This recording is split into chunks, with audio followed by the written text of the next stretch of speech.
Welcome to the True North podcast with your host, Christopher Griffiths.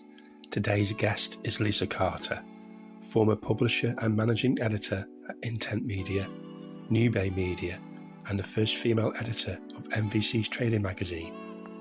Lisa has been in the gaming industry for 30 years and has run many successful events and conferences. Lisa is currently founder of Mimra Media, a boutique communications and events agency. As well as being a businesswoman and mother, Lisa is also head of communications and PR for Women in Games. Lisa also won the award for communication in September of 2024. Lisa has a wealth of knowledge and expertise, and it's a pleasure to have her with me today.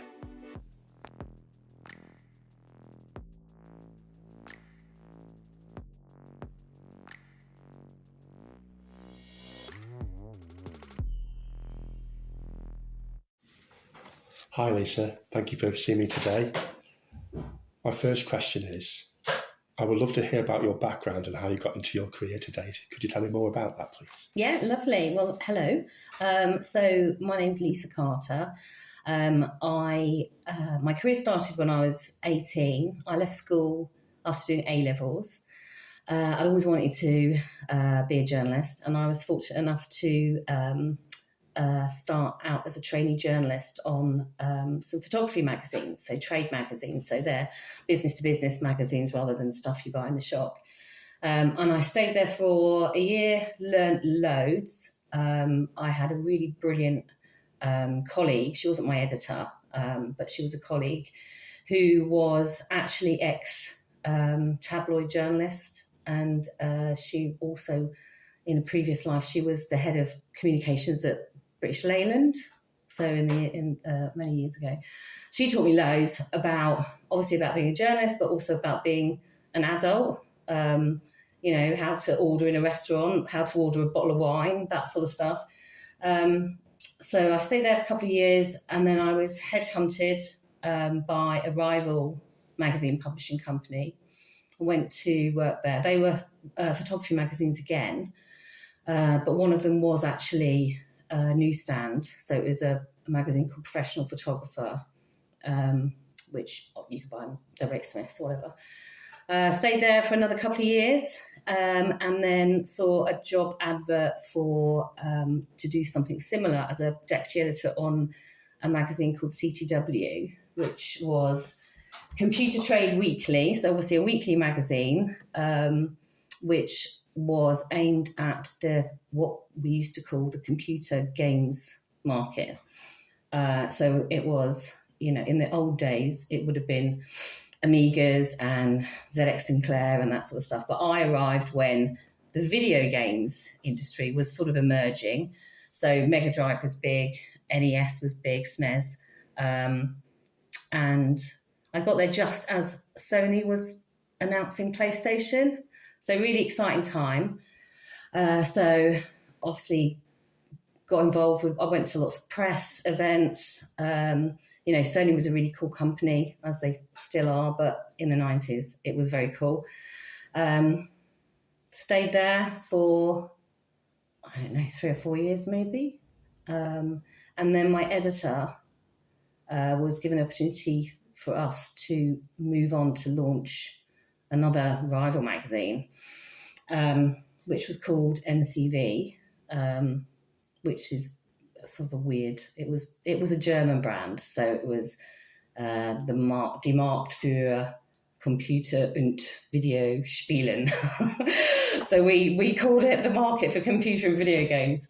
So we launched that in '98, and because of our contacts and because of our networks, it was really successful. We went on to build a company out of that. So we launched a magazine for games developers called Develop Magazine. We launched a magazine for mobile entertainment, which was emerging. So, your smartphones were arriving, so people obviously playing games on their iPhones and other smartphones, and a bunch of other magazines that sort of tied in with those sort of markets. So we had a toy magazine, we had a magazine for PC retailers, we had bike magazine, So it was all entertainment and leisure. Stayed there, well, for many years. And then the company was sold to an American company. And it was one of those classic stories, where they ripped the heart out of the business. I was publisher at that stage on a bunch of magazines, and was basically spending all my time looking at spreadsheets, which isn't what it's not what I'm good at, for a start, and secondly, it's not what I want to do. Do you want to hang? Yeah, so it wasn't really what I wanted to do. I managed quite a big team of people and was constantly fighting with the bosses over giving them pay rises they were promised and all, and it was just too much. I was really, really unhappy, but actually was a really good tipping point for me. So so we've got a company now called Mimra Media. One of my colleagues at New Bay Media, Stuart, he'd already left. He was head of digital, so managed all of our websites, was just fed up with it. So he'd already left. He was working for a digital agency in London on a contract. We're also really good friends with his wife as well. And we just spoke and said, right, shall we do something? We've both got contacts. We both know how to write content. We've been journalists. Can we flip it on its head and actually be the people who are creating content to promote businesses, promote products and brands to journalists? And we thought, well, yeah, yeah, we can. So that was it, really. Left New Bay. I think I had to give, 3 months notice or something like that, which was enough for us to sort of work behind the scenes, speaking to people who, by that stage, I'd been working in the games industry for 20 years. So I had lots of contacts and lots of people who had grown up with me over those 20 years as well. So some of those people I knew when they were sort of starting out in games, and they were in senior positions or running their own businesses. So obviously those were my first port of call. And we were really lucky enough to get a couple of accounts that were enough for us to pay the bills, and then it's sort of grown from there. So now Daryl, my husband, who also worked with us at the magazine publisher, he joined us maybe a couple of years later, I think. Now the three of us, we are still a small unit. We all work remotely. Obviously, we're up in Market Drayton, Stuart's in Ware. We've got about 5 or 6 clients that we look after, mostly in games. Yeah, so that's how we got here. Oh, the other thing I should point out is that one of our clients, I'm doing inverted commas with my fingers, is an organisation called Women in Games, which is a really important thing for me. So I'm their director of PR and comms, and that's probably my passion work, if you like, because it's an organisation that's all about encouraging women and girls to consider a career in video games, supporting them, and also trying to battle against the toxicity that women and girls face playing games online. So, yeah, that's where I am. So, Lisa, is gender equality in games, is it still a big issue today? It is, yeah. When I started out in 93, there were very, very few women working in the games industry, and certainly none that I knew working in games journalism. I know there were a couple, but I didn't know them. It has got better, but it is still an issue. The latest statistics show that sort of globally, there's probably, depends on the territory. In the US, they're saying 25% of the workforce is women. In Europe, I think it's 24%. In the UK, probably somewhere between the two, around that figure. And when you consider that 50% of gamers are women and girls, and obviously 50% of the population is women and girls, there's still obviously a long way to go in terms of attracting more women into the games industry and keeping them as well. which is obviously what a lot of what Women in Games work is about, is addressing those issues. What are the problems? Some of it is girls thinking that video games isn't really a career for them. Maybe they think they're not very good at maths, and so they can't become programmers. But actually, in games, there's a role for everyone. If you like writing, you can become a writer on a magazine, or you can write narrative for video games. If you're into music, you can create music for video games. If you're organised, you can be a producer. So there is a job for everyone. I think it's getting that message out to girls that it is a really exciting market. It's bigger than music. It's bigger than TV. It's quite sexy. It's a sexy industry. But then it's keeping them when they get there. And there's a lot of work that's being done to try and encourage studios to be more accommodating towards women, whether that's, having flexible working, because parenting responsibilities often come down to the woman. They have to pick up kids from school or take them to school. Whether it's things like menopause support, whether it's, leadership. There's very few women, very, very few women in senior leadership roles. So there needs to be more women who are role models that make it more attractive for women to join the industry and then stay. So that I guess that's it in a nutshell in the industry itself. And then in terms of challenges in sort of the gaming community, I mean, it's toxicity online. Girls and women are still facing terrible stuff online, whether it's, we all know, we've seen adolescents and, the terrible stories around that. We know about Andrew Tate. But this stuff is going on in games spaces as well. So, girls are having to try and avoid it. They're pretending that they're boys. They're changing they can use voice changing technology to change their voice, which is a terrible situation, that they can't even be authentic in online spaces. And we at Women in Games, we believe that has an impact on them wanting to join the games industry, because if they've faced that terrible abuse and toxicity online, why would they want to join the games industry? Because they think that that's what the industry accepts, So there are. So going right back to where I started, things have improved a little bit in terms of representation of women working in games.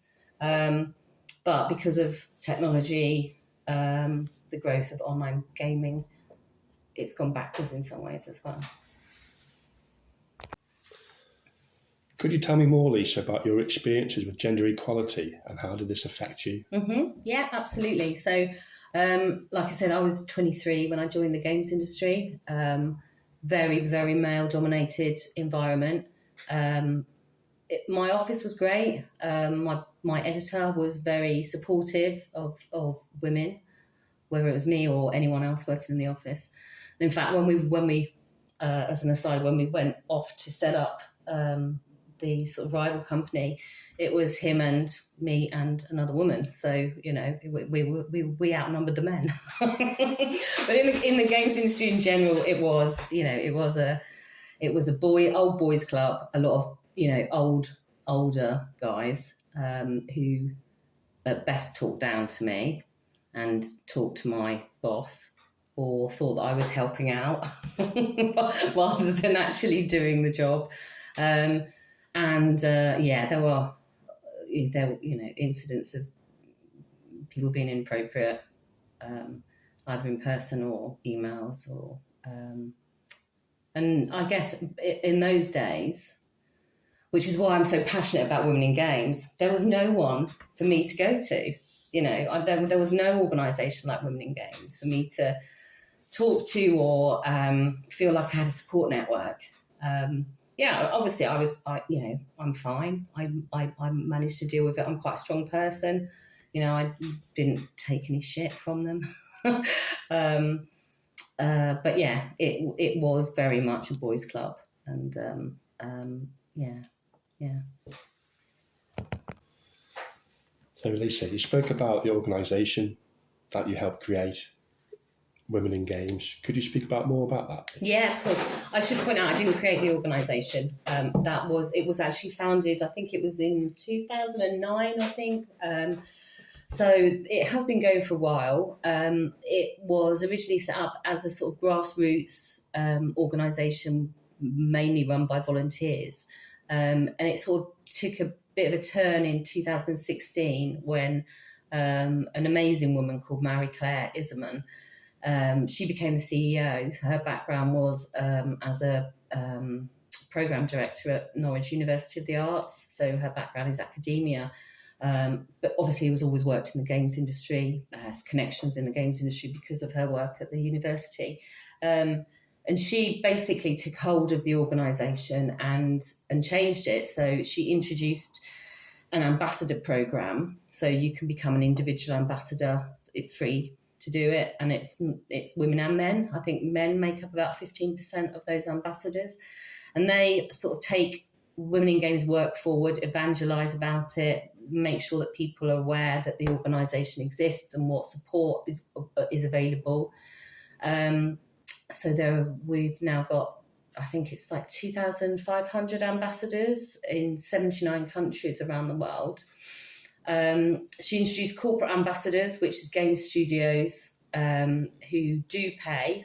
They support our work through an annual fee.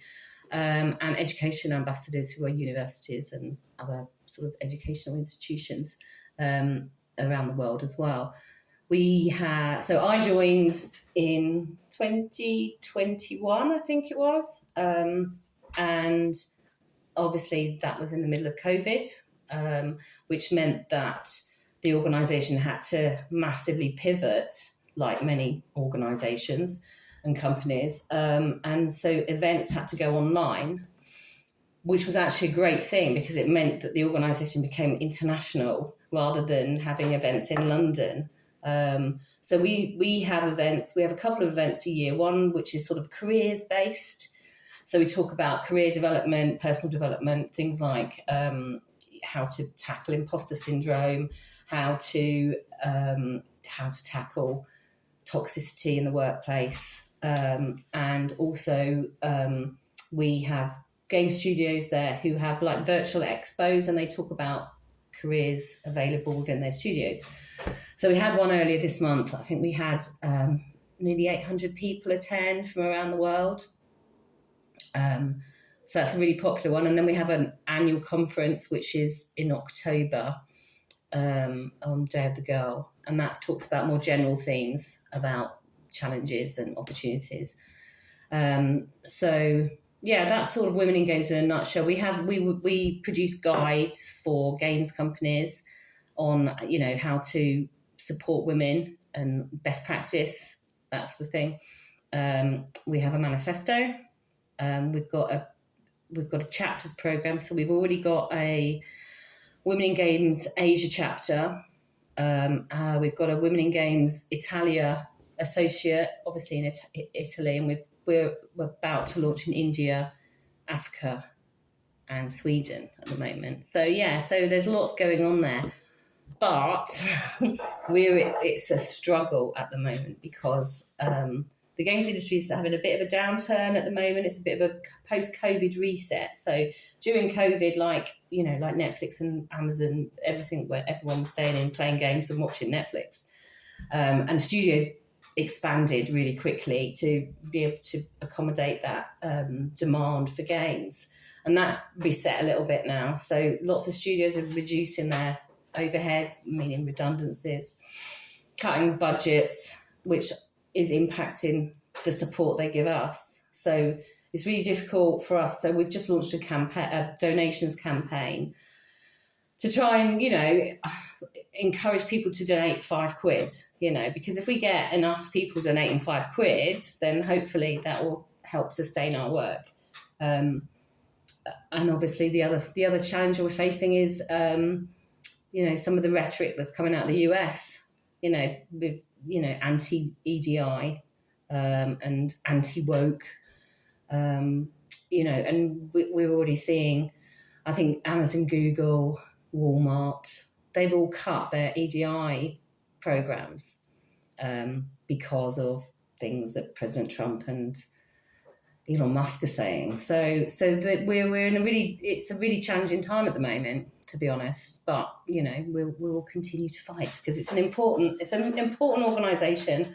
If it had been around when I was 23, it would have been amazing. So I'm happy to volunteer as much of my time as I can to that organisation. Quite passionate about it. Lisa, you've also won an award for Women in Games. Could you tell me more about the award that you actually won? Yeah, please? Of course. Yeah.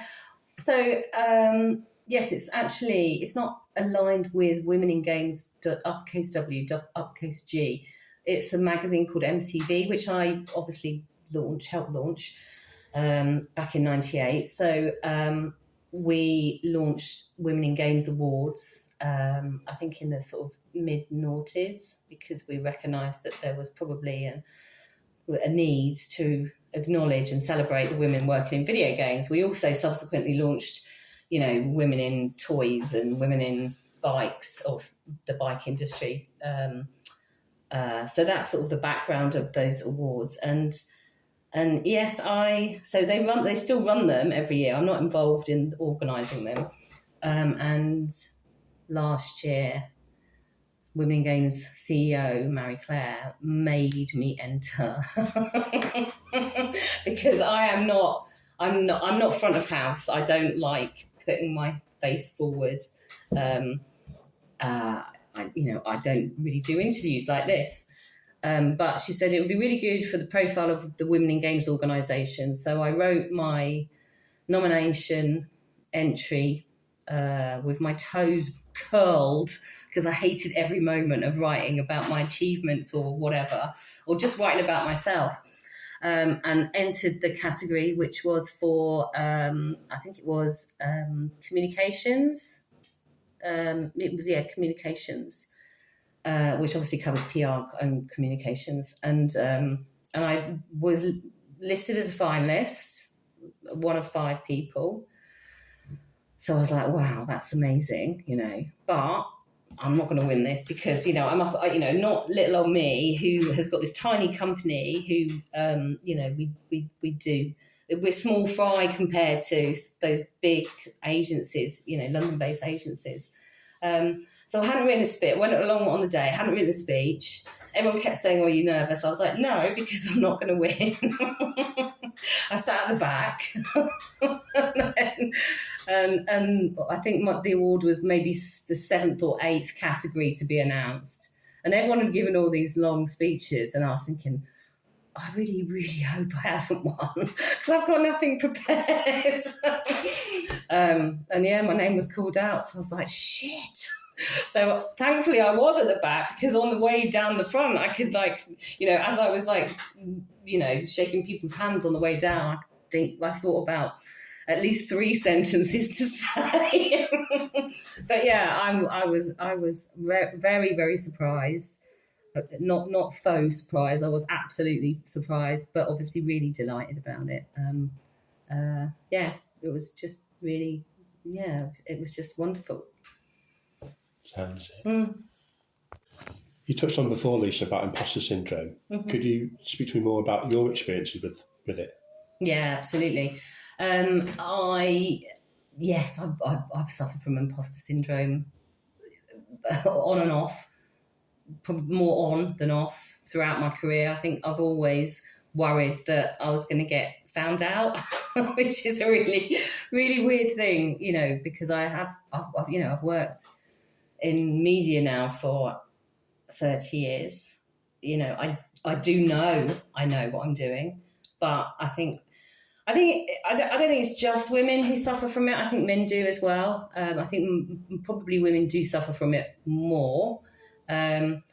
It's a really tricky thing, and I think when you're facing those moments of doubt, I think you do have to take a step backwards and think, well, actually, look, I've achieved this, I've achieved this. Why would anyone think that I can't do my job? I've read a lot about it. I've been to conference events where they've talked about it. I don't know what the answer is, I'll be honest. I just think that even just acknowledging it is a good thing. And like I say, just sort of take a step back, take a deep breath, and remember, your worth. And people are, people accept you as a person and are happy with your work. Otherwise, you'd hear about it. If you don't hear anything, then you know that you've done a good job. Does that make sense? It does. Thank you. I don't know if that was any good. Lisa, through your career, what has been your biggest success and how does it make you feel thinking about it? Okay. So it's probably a few things. So I would say probably the biggest thing has been making a career and a name for myself in the video games industry from quite a young age. Like I said, I was 23. And building those connections, building, I hate to use the term, but my own personal brand, if you like. So, people know that I'm good at what I do. And that's obviously helped with the business, when we set up Mimra Media, because, we had a good reputation.